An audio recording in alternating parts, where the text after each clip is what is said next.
Hello, coming up on today's show, we talk about care home reopening as COVID patients leave the hospital for treatment to go home. Also, we discuss a new political party opening. Do we really stand by these people or are we still questioning? And we finish on the subject of Boston and then opening a gym, cinema and games room in a house that you can buy for £1 million. But we ask, is this too much for Lincolnshire? All that on today's show.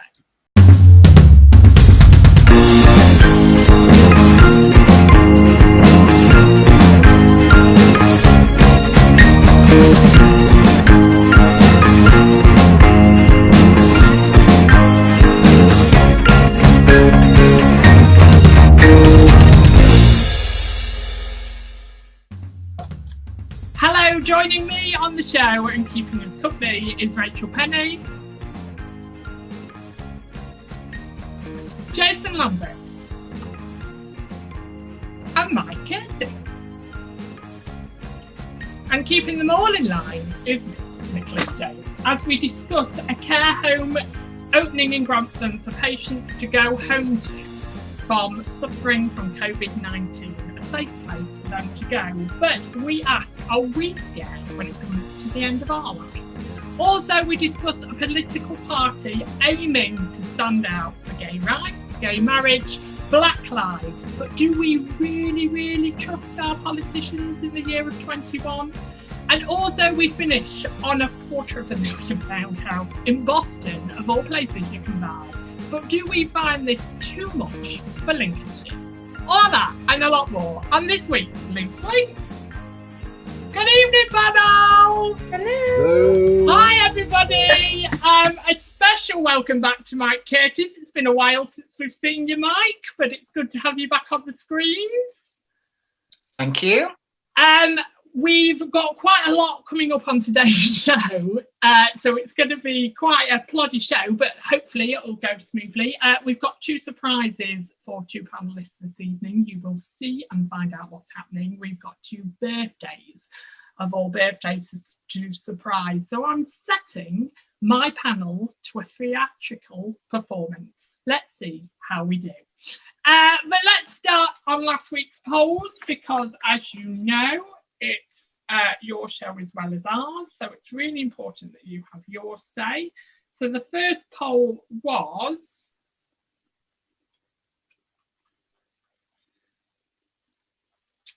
do you think there should be a better system when getting an animal to protect them?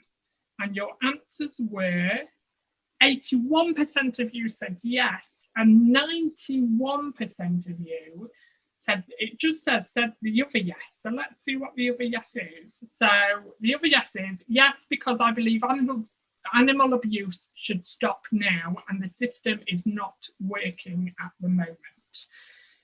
Second poll was, would you queue outside a non-essential shop for hours on end to get in? 100% of you said no, never. I think I'm in that poll. And the third poll was, have you always been thrilled by fast rides? 46% of you said fast rides, yes. 31% of you said no. And 23% of you said they're just not bothered about rides at all. So thank you for joining into our polls. It's really important that you have your say as well as ours. So I think we're going to do our first surprise, guys. We're going to invite Darren on, Darren Holt. It was his birthday this week, and he thinks he's coming on to sign for the next episode of our BSL show. So watch the panel as we act, and then he will be revealed that it's his birthday. So we're just going to invite him on now. Just quickly, how's lockdown life been for all of you? Let's go to you first, Rachel. What's it been like? Lockdown life, it's been, well, you just got to get on with it, haven't you? But it's, I feel a little bit better. We're slightly coming out of it, aren't we? Hopefully, but we'll have to see. Just have to tread carefully, don't we? Yeah. And do you feel like you've been able to get out and about, Mike? Yeah, a little bit, just a bit like Rachel really at the moment. It's just about gradual easing and coming out of that in terms of the lockdown restrictions. But it's been nice. Yeah, I've been out at the weekend and just had a walk around. I went to visit Newark. So yeah, it was lovely. Really nice. Right, get ready, guys. Your acting skills begin now.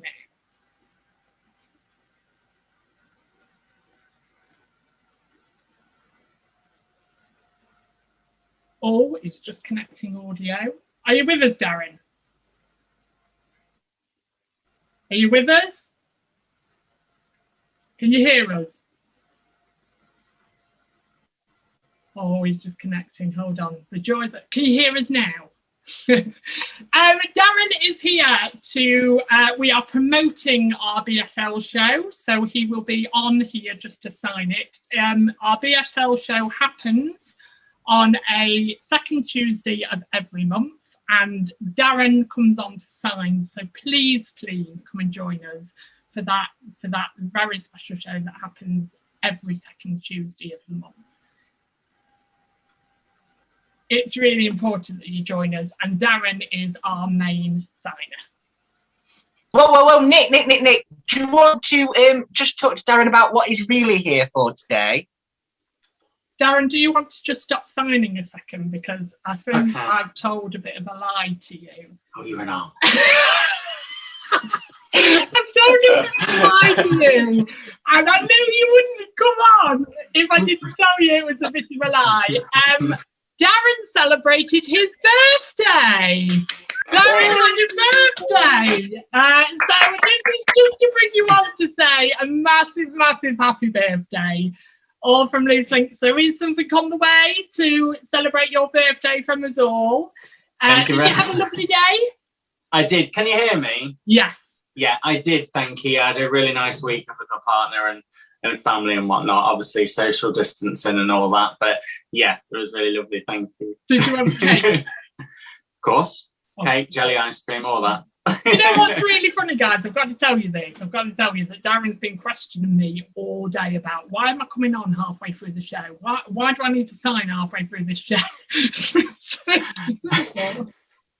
Surprise! So we do, I knew if I said to you, oh, Darren, will you come on because we just want to celebrate your birthday? No way, Nick. I'm not.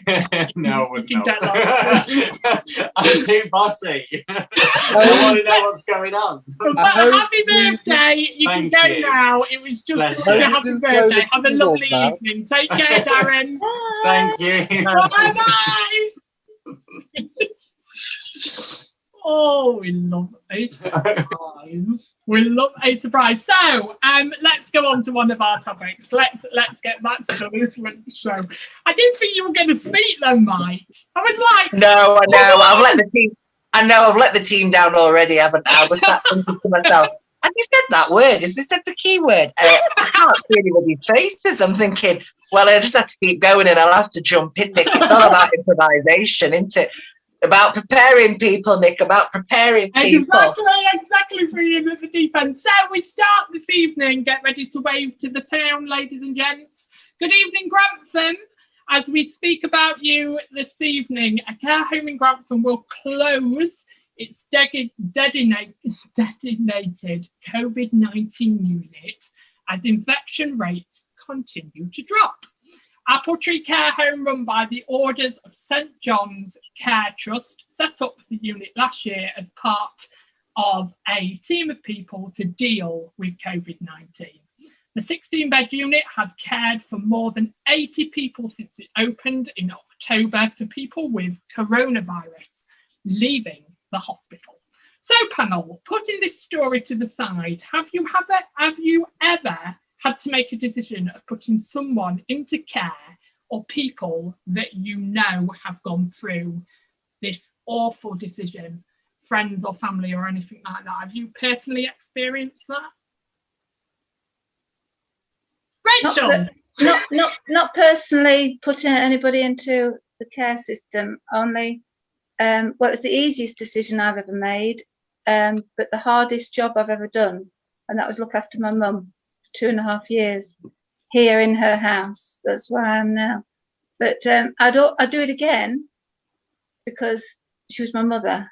But it's not everybody's decision because it's not easy enough. If my mum was a very small, delicate lady, so I could cope with her, and nature never changed with Alzheimer's at all. So she was always gentle, delicate, but it was detrimental to my health, my life, my marriage, and everything, my way of life completely. But I would do it again. But was it hard to officially make the decision though, Rachel? No. Was it? It wasn't. Not the decision. My brother helped as well. He came at weekends when he finished work, and no, I'd do it again, but it was the hardest thing physically and mentally I've ever done in my life.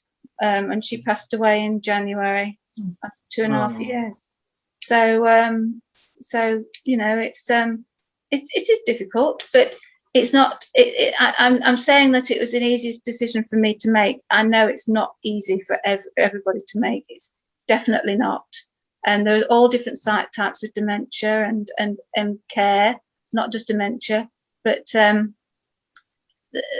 sometimes it's better to go into somewhere where there's professional people who can look after you. But I was able to do it with my brother and help from social care as well. Well, thank you for sharing that with us, Rachel. Mike, if you had the important decision of moving somebody in with you as somebody, or moving somebody into a home, because a home is such a big thing, isn't it? You're putting a whole lot of trust into a care home to properly look after your family member, and it doesn't always happen like that, does it? We see horrific and horrible stories on the news. Do you think you would be able to be a person that would be able to give up work and stay at home and look after somebody? No, it's I think, you know, I mirror what Rachel's saying. You know, it's has such a physical toll on your body and your lifestyle, you know, that quality of care. And I did actually support my grandfather going into care and predominantly led on that decision making in terms of placement, assessment and identification, and in terms of understanding his current care package. And he had Alzheimer's, similar to yourself, Rachel, in the sense of your mum. I agree with you, there's a continuum, there's a different level of it, but and he remained very gentle. He was a big, you know, unfortunately in my family we have the bigger genes, is what I'll describe it as. So he was a bigger gentleman and required a much more physical level of care. And he was also disabled. I mean, he was the most beautiful soul. He was a dancer as well. He was, you know, he just was a phenomenal man, massive inspiration for me. So getting to that position where I provided that initial home care with the home care team and then transitioning him into a care home was one of the most difficult things I ever faced. And you've got to be honest with you, it's really easy in my experience. But I think as well in terms of, for me, once you're referring to elements about transitioning, I think it can be a lot harder for people once somebody's transitioned into that placement, because as you've highlighted, you've got to trust somebody to give that quality of care. And that's really hard to let go, because nobody's going to give, in your personal view, the quality of care that you can give.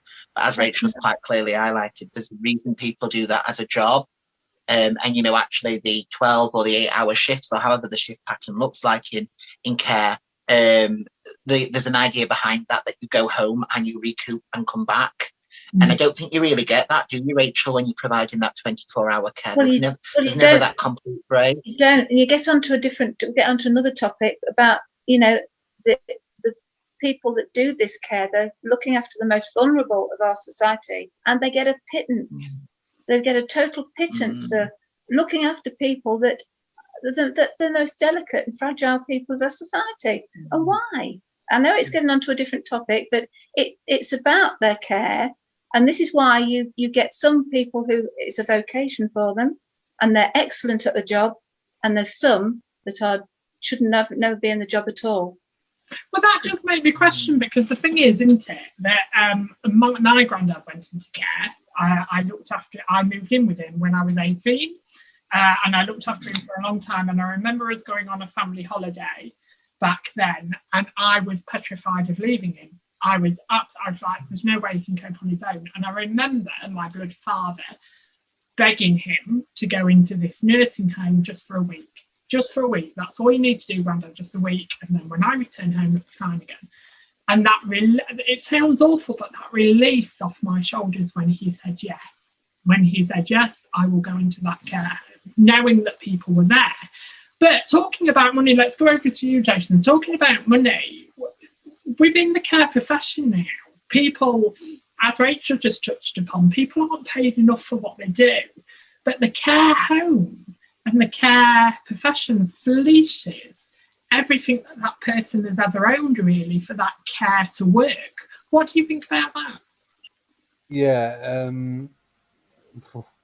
it's quite difficult because if you talk about care workers, an ex-partner of mine worked as a care worker, and they worked in an Alzheimer's place, and they found it very difficult. And yes, they came home, recuperated, and went back again, but they're not paid enough for what they do.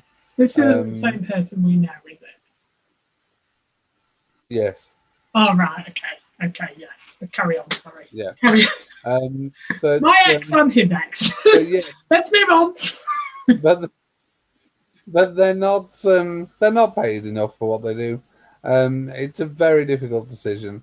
It's a decision that I'm going through at the moment, and it's not with a family member.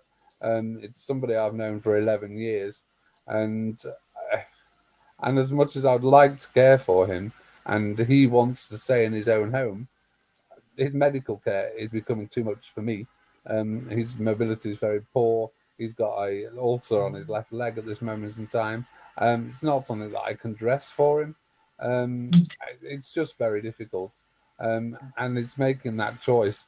And they won't do anything about moving him until he agrees that he cannot cope at home. And it's just very difficult because his family live 210 mile away. They live in Devon, and the only family he's got up here is me, and I can't do the 24-hour care that he needs, and it's very difficult because I'm a friend, not a relative, so it makes life even more difficult then because I don't want to force him into that because I'm not his family to do that.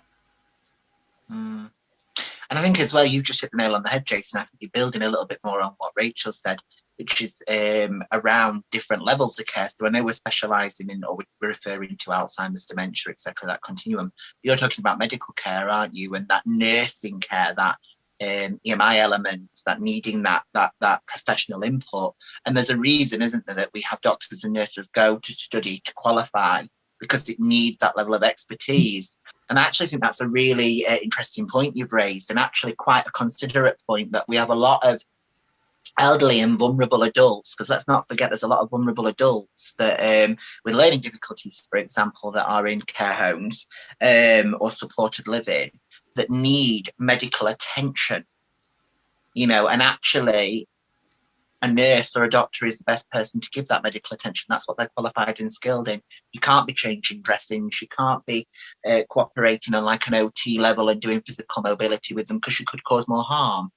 So I think there's lots of sort of complex elements into care. And I think the other difficulty is what you're talking about, which is capacity. And Nick, you referred to that. Your grandfather made that decision to go into respite, where we're talking about people that don't necessarily have capacity or can't keep themselves safe. Hence, the local authority and the team around that person have to take that responsibility. And I think they project two very different avenues, because for me personally, I would quite happily, if I was compos mentis in an older life, if I feel that a care home is, for me, something that I would explore, I would probably quite happily go forward with that. I can tell you that, as a 33-year-old man. Now you're probably thinking I'm a bit older, looking a bit rougher, but I can tell you confidently, that I would want to do that, and I stand my ground. That's not through any naivety, but I just think there's also a generational thing as well. I think my generation's a little bit more receptive to care homes and getting that additional support. Where if I sort of refer back to my grandparents, it would have been perfectly natural for us all to give up work, and it wouldn't have come from a selfish perspective. It came from a cultural, generational understanding that you care for the elderly in your own home. Yes. Yeah, and I think it's family based. It's family based, I think, because if you've got somebody on their own, an elderly person that's got family around who can oversee their care in a care home, then things can go right. But because I was at home with Mum, and I got absolutely everything I asked for. She got the treatment that she had a bed the next day. She had the nurses come round. She had everybody, because I was looking out for her. If she was on her own, it might have been a lot different. And she would just, if family is the key, if you've got a family to oversee what the treatment is going to be, then your loved ones will be kept safe. But there's so many people on their own. Well, that leads me on to my second question, really, Mike, and you've already touched on it, really. It's about, as well, isn't it? I feel that we can all sit here and say, well, if I needed the care, I would go for it. But I think as we get older and we get more wiser and we go through heartbreaks and different things that happen in our lives, we become more resilient and we become a lot more independent. So I remember being an 18-year-old lad thinking, why is my granddad being so bloody stubborn? Why can't you just listen to what people are saying, and actually you need help? But actually, when now I think about it, if I get to that age, and will I be like that? Will I be whoever, on my own, with somebody? I don't care. But will I be like that? Will I be like, because it's not, sometimes, pure example, my granddad had stroke after stroke after stroke after stroke after stroke and died. But in all the time that he had the stroke, here, he was fine. He was fine. He couldn't speak, he couldn't move at the end of it, he couldn't do a thing. But here, he was fine. And it wasn't what deteriorated in him, it was here going, even though he couldn't walk, he was going, well, I'm fine. And you have that, do you feel, when you get to that point in your life, do you feel that if somebody in a relative or a friend is saying to you, look, this is the way forward, would you do it? And have you already had these discussions with your nearest and dearest? You're going to come to me first, aren't you? Because I'm old. Oh, Rachel, we can come to Nick. He's referring to himself in a later life stage already. Well, yeah. Make sure you come and see me, Rachel. Come and see me. Go on, Mike. You were going to say yes. You've already had this discussion. Yeah, I have. I've had that discussion. I've said to my nieces and nephews, I don't have any children currently.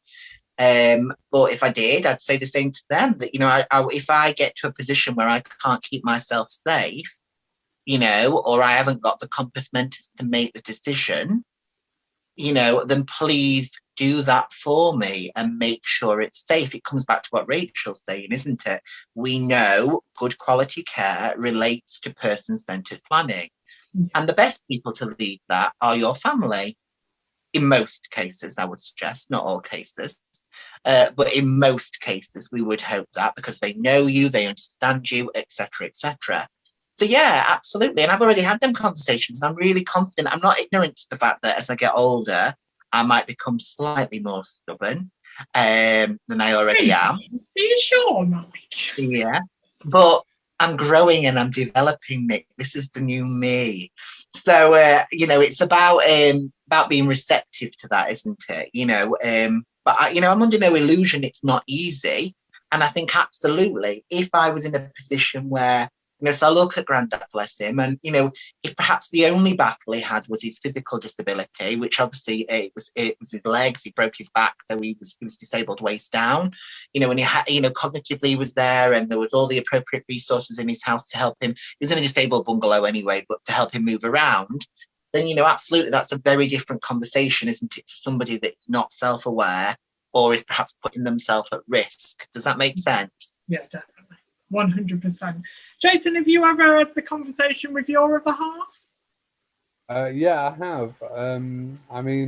I have a life-limiting condition, say a disabled condition, that will render me possibly in a wheelchair later on in life. I don't know when or anything like that. And when I get to that point, I will go into a home, because it'll be the only way forward. And I wouldn't put my other half through looking after me. I mean, he's 47 and I'm 41. So we're further along the line of talking about this anyway. And I mean, I'm not of the thinnest of builds. I'm certainly not a ballet dancer or anything like that. So I wouldn't put him through the hassle I wish of I doing would that. was, Jason. Wish I was. But I would, yeah, we've had the conversation. Yeah. Rachel, what about you? Have you ever had this difficult conversation with your children? No. I think I hope that I'll be looked after as well as I looked after my mum, but I've got a feeling they might put me in a shed in the bottom of the garden and sit me down. But I really don't. The thing is, I don't like things sort of wills or anything like that, because no, see, I got problems, but I don't. It tempts fate. I only have to look at something and I get it. Everything I've got, I've read it somewhere. I've read a poster and I've seen it and I've got it. And so I don't read anything. But you're still here to live the tale. Oh, of course I am, but for how long for? I've written my funeral service. Oh, see, I know exactly what I'm having. Oh no! I know exactly what I'm having and what I'm going to have, music, everything. Oh, Jason, that's a little bit. I know we're in our 40s here, Jason, but I'm only not that far behind you. Are you telling me I need to have a full itinerary by the time I get to 41? No, but you see, I need a full 4-part harmony choir. Oh, Sing my the pieces Lord. I pick. And I'm a church organist, so obviously I've picked the really interesting pieces that I know the church organist will be able to play. Moving slightly from that subject a little bit, can you remember in any time of your life relying on somebody really heavily to support you through stuff? Let me go first. Yes, I have. I'm quite happy to admit that I've suffered with mental health in the past, and sometimes he watches the show, so hello, Andrew Simmons. But he was one of my saviours, one of my people to still say that I'm here today. I remember when I came back, because I had a marriage breakdown and I'd come back to Lincoln with bags to my name and stuff like that. And I remember sitting at the end of Rugby Road, if any Lincoln viewers are out there, at the end of Rugby Road in floods of tears, going for this appointment to this shared flat, and just saying to him on the phone, I was flooded here, I can't do this. And he was like, well, where are you? I was like, at the end of the Rugby Road, upset, can't stand it, can't do it, la da da. And he said one line that has never left me, and he's never got cross with me, he's never got angry. All the stuff that I've told him, that I would sometimes ring him 9-10 times a day when I was really suffering, and he never got cross. He always picked up and he always listened. But he said this one line of, I'm not prepared to help you, Nick, if you're not prepared to help yourself. And that never left me. Oh, I wish you'd remembered that when we were speaking. Pardon? I wish you'd remembered that when we were talking. Yeah. Well, that was another breakup. But yeah, honestly, that has never ever left me. And that thought of, actually, I need to do this for myself, not for other people, not for the people around me. I actually need to do this for me. Rachel, have you ever had an experience where you've ever really relied on a friend or a family member? Yes, I've got a very good friend, Michelle. She's had loads of problems herself, but she's been. I couldn't have looked after my mum as well as I did without her. She came in most days to help me, and she looked after me as well. And Mum's final week, even though it was we had to be distanced. That was one good thing actually with Mum being here, because she wasn't in hospital, so nobody could see her. And then we just had one person come in to see her at a time, and she was absolutely, I don't like the word rock, but she kept me stable, she kept me company, and my daughter as well, Julia, and my son. But this is all family, and my husband was there as well. He came to and fro and helped, but it was mainly Michelle. She was with me all the time, my brother. I think I don't want to sing praises about it too much, but I feel like that's what the beauty of Loose Linc is as well, because we're all individual, and it's almost like, I call us professional sharers, because we are. You cannot do this show without being a professional sharer. But I think everybody brings their own story to the stage and is opening out to the world that they might have thought maybe 2 years ago, before this pandemic, that they would never do. They would never talk so deeply about stuff when actually you're plonked in front of it. And I think that I have the beauty of it, because I'm the anchor, so I get to hear the stories week in, week out. And I tell you something, I've got the best panellists in Lincolnshire. I've got to tell you, I've got the best panellists in Lincolnshire. Jason, have you ever made yourself vulnerable to somebody? Yeah. Ooh. I lived at home for a long period of time before I moved out. When I moved to Norfolk, the gentleman who I'm now caring for was the one who I was vulnerable to, and how he helped me. 4 years ago now, I did a spiral fracture of my tibia in my leg, and I was in plaster for 7 months. And during that time, my next door neighbour, who I knew well, she came in every morning and made me tea, coffee, and something for breakfast in the morning. And every afternoon, he used to come up to me on his mobility scooter and help me with tea and things like that. Beautiful. And now, obviously, we're going the opposite way. But I've made a very, very good friend here called Marie.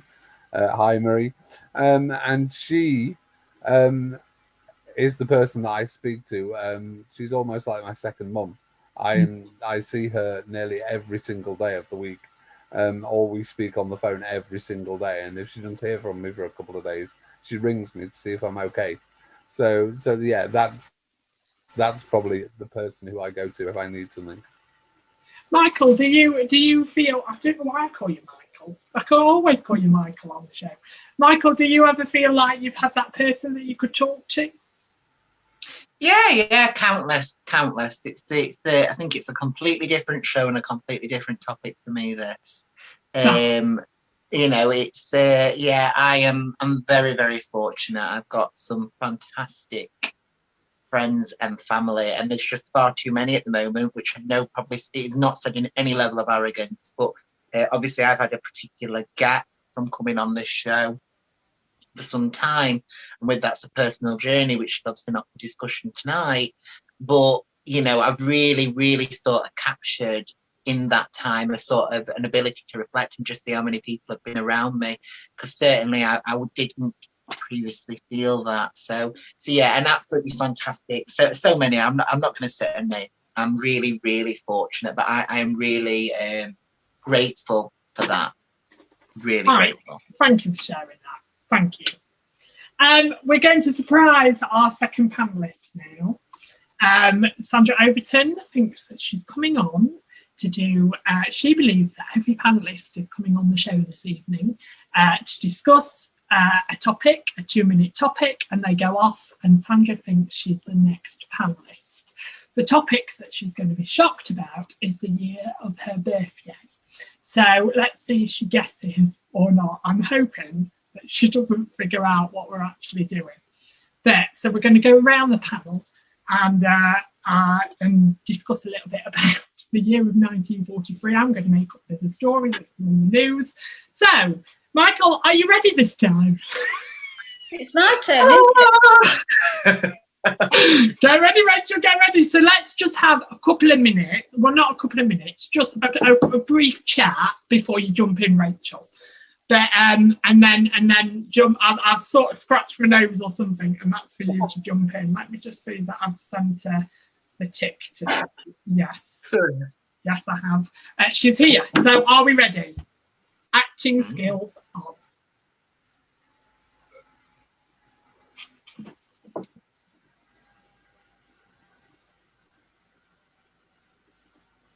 Hello, we welcome our next panellist that has joined us this evening for tonight's very special show, and that's Sandra Overton. Good evening, Sandra Overton.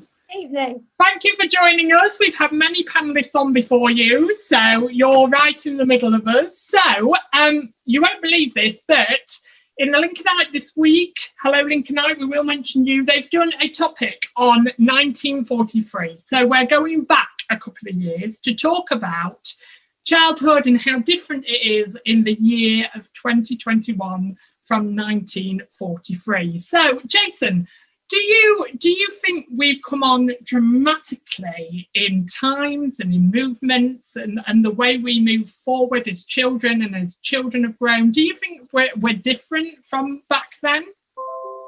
Yes. I don't think we're as stoical as they were in 1943. No. You have to remember they were 2 years from the end of the war that they didn't know was going to finish at 45. I don't think some of us would need to remember, I think, in this COVID year we've had, that we've had Netflix and we've had the TV and we've had computers. They didn't have that in those days. I think our children don't grow up as pure children anymore. No. I think they grow up much earlier, much quicker. So what do you think, Mike? Do you agree? Yeah, I agree completely with Jason. I think it's an era to remember, isn't it? And not just 1943, but the sort of generations just before it and just after it, and what they've gone through and what they represent in terms of their resilience. Because you're right, absolutely. We've undergone a year; they would have undergone 5. What about you, Rachel? What do you mean? In the year of 1943, did you know anybody back in that year? Do you still have friends from then?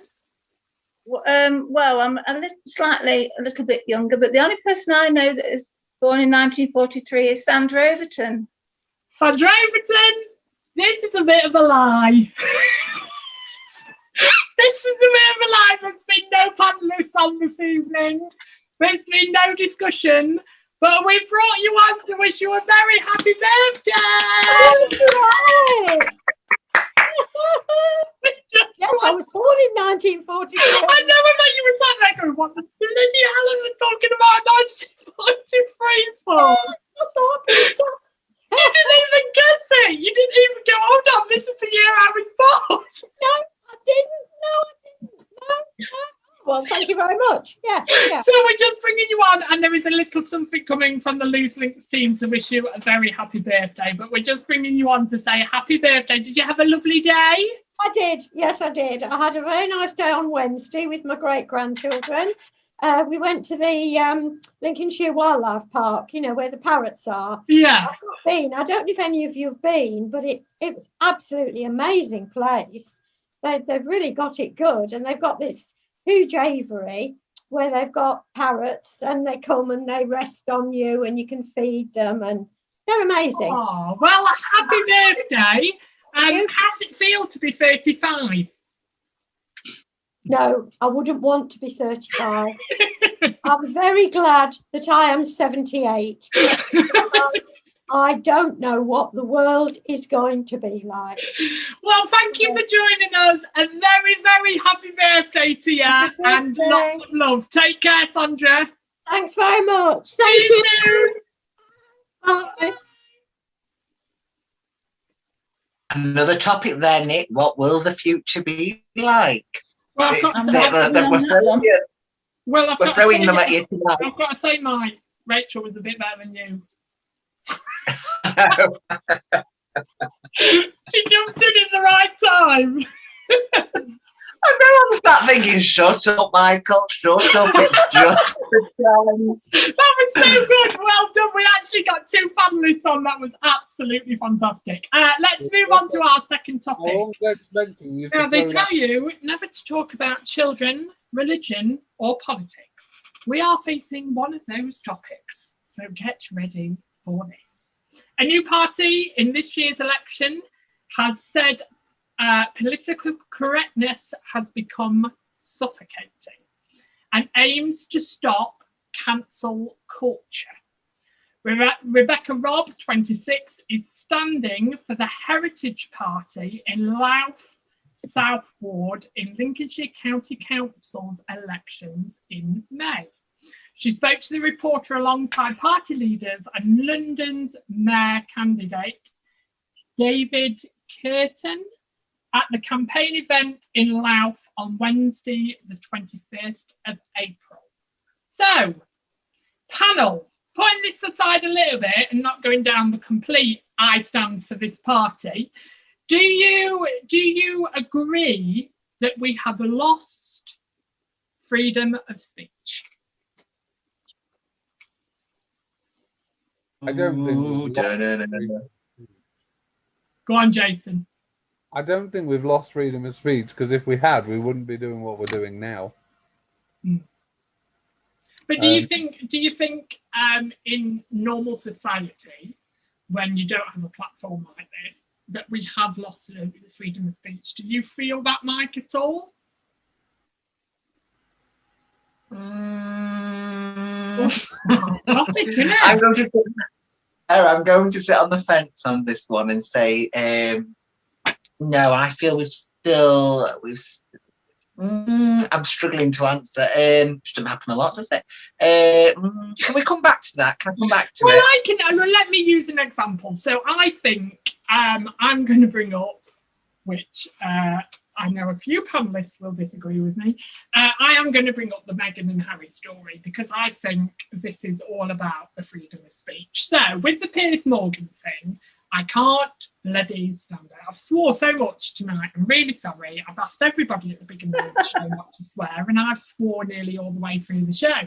But with Piers Morgan thing, people say that he didn't have freedom of speech. What has happened to freedom of speech? He did have freedom of speech. What really, really annoyed me is that he wasn't prepared to listen to anybody else. He just wanted to hear the sound of his own voice. And if anybody disagreed with him, everybody's then on the bandwagon of what happened to freedom of speech. And I think now in society in the 21st century, yes, we have got freedom of speech, but I think we need to think more about how we speak to people, because it could have a lasting effect. So not just to be able to stand and go, and you're this, and you're that, and you're the other. It's just not right. Do you agree on that stage, Rachel? Do you feel that people just abuse the word freedom of speech? Well, I think probably freedom of speech has got us to where we are now because everybody's been free to say what they like. But I think, I do think people, certain groups of people,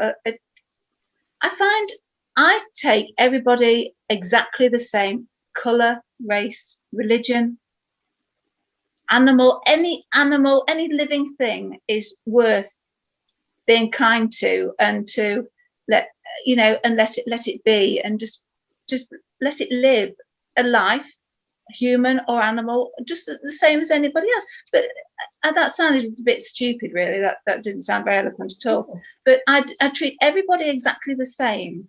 I don't. So if somebody called me something like they did in these programs that were back in the 70s when I was growing up, say race and colour, like love thy neighbour, white honky, and things like that, and they were talking like that.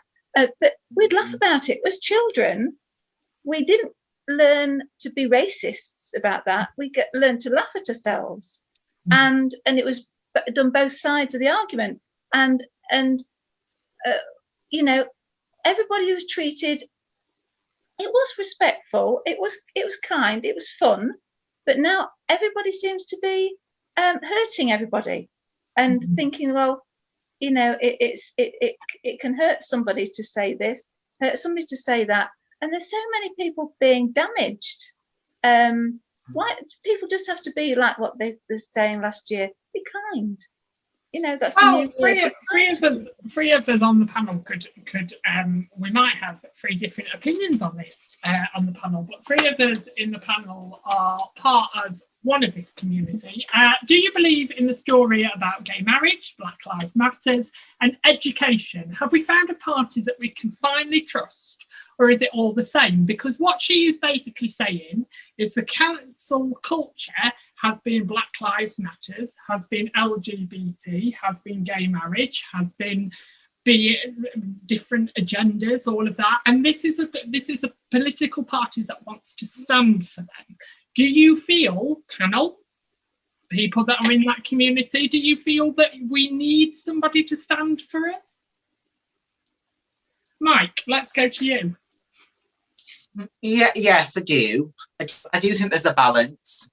I do think there is a balance. I think Rachel, you have just summarised so beautifully there. Honestly, I've just got to say, the sort of holistic picture, which I agree with about that be kind element, and I think there is a balance. I think there are things that there can be oversensitivity.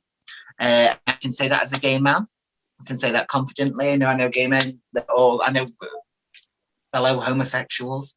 It's a bit pompous, isn't it? But, you know, or however you want to word it, that would be upset over certain things. And you think, you know, let's keep some perspective on things, because I think it's about intent and I think it's about education. I would say that's that next line of sort of, or critical inquiry that you'd follow behind something in terms of understanding its purpose and intention, which I think is what you were kind of alluding to, Rachel. You were in a comedy-based field, it felt balanced, etc.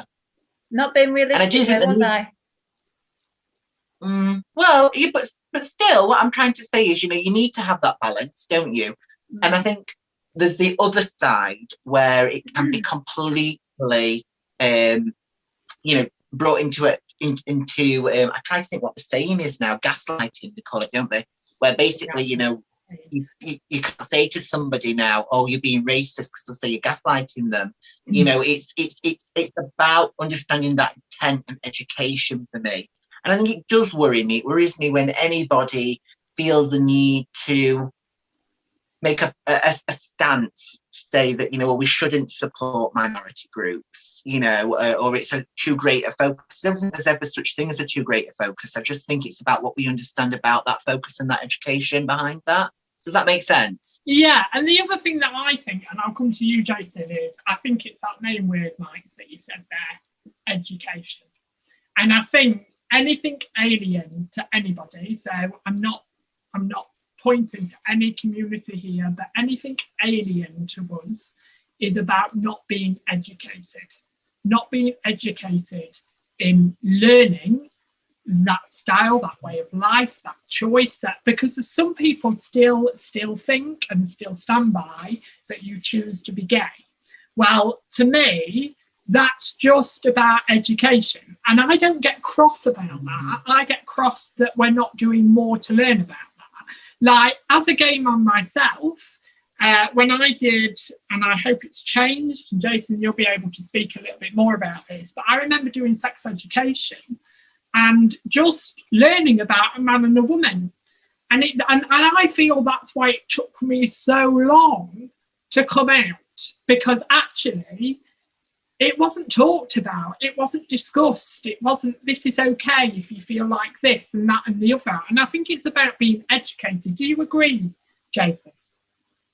Yeah, this is hard because you have to go back to 1981 when we had the law, section 28, was it?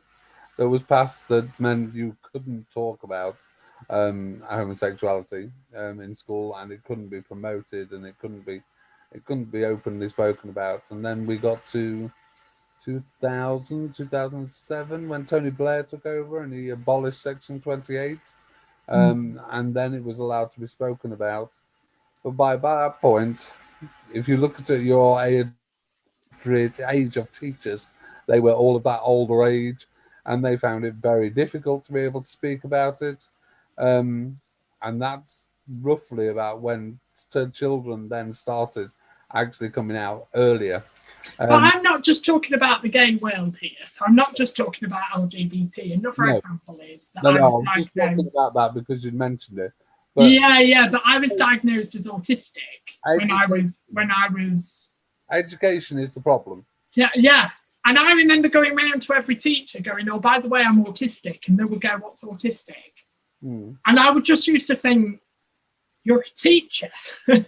You should know about these things." And Yeah, it's only recently stuff like that's been coming out.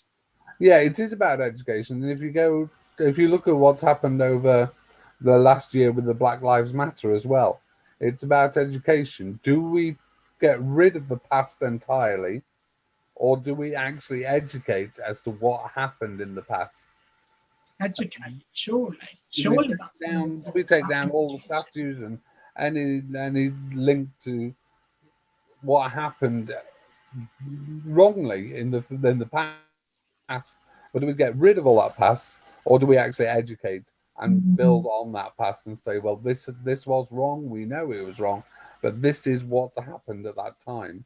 So do we actually look at education in that way, or do we just wipe the past out and just start from now? Remember to have your say. You are the fifth panel member in this. Please have your say. If you've got a child in education at the moment and you don't feel it's still being spoken out about, and actually you're doing a lot more home teaching from home than teaching in school, please write to us, let us know in our polls. Your opinion is just as important as ours. Moving on to our final topic, good evening, Boston, as we talk about good evening, Jason. Oh no, why do I think you're in Boston? You're not in Boston. He's not in Boston. Ignore that. A 4-bedroom property mansion in Boston completed with a gym, spa, complex, cinema room and dedicated games room is on the market for just shy of £1 million. The property... Where do I start? In Boston. The property on Rawson's Lane has been listed as £1 million by Fairweather estate agents and boasts a jaw-dropping amount of flashy features, as well as having 4 double bedrooms, 5 bathrooms, an open-plan kitchen living area. The house comes with a spa complex with the gym equipment and a giant hot tub and sauna. As well as having 4 bedrooms, 5 bedrooms, an open plan living area, the hot tub, it comes with a gym and a giant sauna, as I've just said. Panel, do you think this is too big for Lincolnshire? Well, I wouldn't want 5 toilets to clean. I really wouldn't. I don't think it's too big for Lincolnshire. I'm not really sure. £1 million £1 million property in Lincolnshire. They might come from...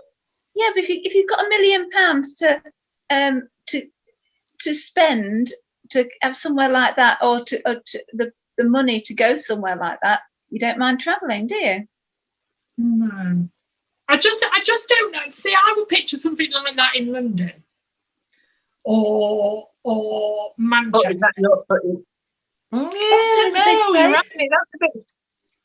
Yeah, I agree with you, Rachel. Yeah, that's a bit of a stereotypical view, Nick.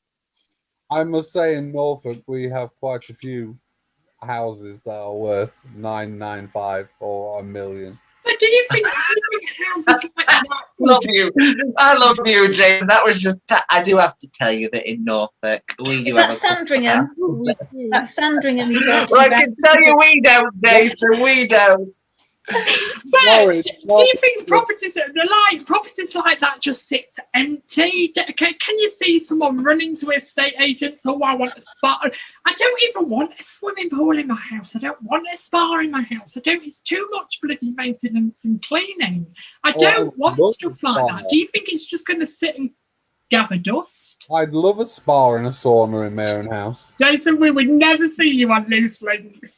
Hello, I'm live from the sauna this evening. Yeah, I'll be sat in the sauna and go from Loose Linc there with my big cinema screen. It'll be split up for student accommodation soon, I should think. Do you think so? Do you think? I'm not. By the way, viewers of Boston, I am not downing Boston. I am not saying Boston's a bad place to live. I lived in Boston for nearly 2 years, but I just don't know if it's too luxurious for us. Do you know what I mean? We're a rural town, aren't we, Lincolnshire? And I don't know if putting something like that in the middle of it might bring it up a bit. It might make it a bit of a mecca for the wealthy. You never know. Well, let's go off that subject a little bit. Talking about your own homes, your own boudoirs. Let's go to you first, Mike. If I could give you all the money in the world and say, right, you can do anything but one thing to your house, what would you do? I can do anything but one thing. Just one thing. So you're given an amount of money to change one thing in your house. What would you change? I'd have a full extension on the back. Full extension. Sounds very posh. Sounds very luxurious. You see, Sandra, Rachel, he's going to be barring me next. Rachel and Jason, don't be. Oh, he's too posh. Get him off the panel. What about you, Rachel? If I gave you a sum of money and said you could do one thing to your house? Goodness, I don't know. I really don't know. I might make. I'd like a gym at the back. What are you laughing at? Rachel, can you explain why you're laughing at? 10 bells. Oh, I take that personally. What did I say? Be kind. Jason, if I give you a sum of money to change just one thing in your home, what would it be? A new room to house a grand piano and wall-to-wall filing system for all my music. Oh, Mike, I take your extension back. That just beats it. Yeah. That just completely beats it. You can have your extension, it's fine. And I'm happy to have single glazed windows. It makes you feel a little better. I'd like a concert ground, you see. They're 10 foot. Needs to be a big room. I think I laughed at that. I think I would have an extension because my front room leads onto the street, and I'd rather my front room be in the garden. I'd rather sit and look out into the garden. Would it be a front room if it was in the back garden? Well, yeah, it's my life, isn't it? Wouldn't it be a I've always been a bit backwards, Jason. Wouldn't it be a parlour room then? Right, okay, last question, guys. Do you think that it gives people an unrealistic expectation on getting a new house or even climbing the property ladder? What, this house in Boston? Yeah. No, people are realistic, aren't they? We're all realistic. We know we're not going to get to that dizzy height until we win the lottery. Exactly. So is that house just going to sit for years on end without anybody actually going in it because nobody can actually afford it? But there are people who can afford it. Yes. Yeah, but it's in my house. You only see it. There's a house in Cossey, which is just outside Norfolk, has just sold for 1.7 million. Oh, that's ridiculous. With 3 carriages. That's ridiculous. And somebody's bought it. It's sold. I drive past it every day and think, oh, what I could have done with that house. But I didn't get it. Oh, what I could have done. What I could have done with that. I'm coming to Mike's extension. I think that's more exciting. Welcome to my gym. Yeah. I'll cancel my membership, Rachel, and I'll come to your house. Yes, I'll check us do combat. What's the funny? I did combat for years. I'm maybe the oldest one here. I love a bit of a gym buddy. Unfortunately, what a show it's been. We fitted in 2 panel members, discussed 3 topics. And we're still surviving at the end of it. thank you for joining us and letting us keep you company this Tuesday. As always, join us on a Tuesday evening. We love to have your company and have your chat. And it's great that you all come and join us and take a seat on your sofa to watch what we've got to talk about. But joining me, the queen of the gym herself, was Rachel Penny.